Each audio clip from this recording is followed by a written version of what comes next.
যে একটা নির্বাচনের মধ্য দিয়ে আবার রাষ্ট্র পরিচালনার দায়িত্ব পাওয়ার আমাদের নেতা তারেক রহমান সাহেবকে দেশে ফিরিয়ে এনে তাকে দায়িত্ব বুঝিয়ে দেওয়ার সেই দায়িত্ব পালন করতে আমরা প্রস্তুত আছি। আছে? দুই হাত তুলে দেখান।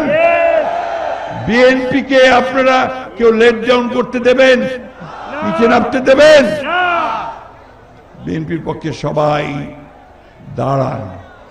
আর এই যে কথাবার্তা বলে, অনেকেই বলে, ব্যক্তি বলে, রাজনৈতিক দলগুলো বলে, যাদের কালকে জন্ম হয়েছে তারাও বলে, যারা 1971 সালে ভিন্ন জায়গায় ছিল, ভিন্ন অবস্থানে ছিল, তারাও বলে, তাদের জানা উচিত যে বিএনপি হচ্ছে সেই দল, যেই দল হচ্ছে ফিনিক্স পাখির মতো বহুবার চেষ্টা করা হয়েছে বিএনপিকে ধ্বংস করবার, বিএনপিকে ভেঙে ফেলবার, কিন্তু বিএনপিকে কেউ ভাঙতে পারেনি।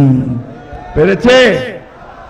যারা অত্যাচার করেছে, নির্যাতন করেছে, খুন করেছে, হত্যা করেছে, তারাই শেষ হয়ে গেছে।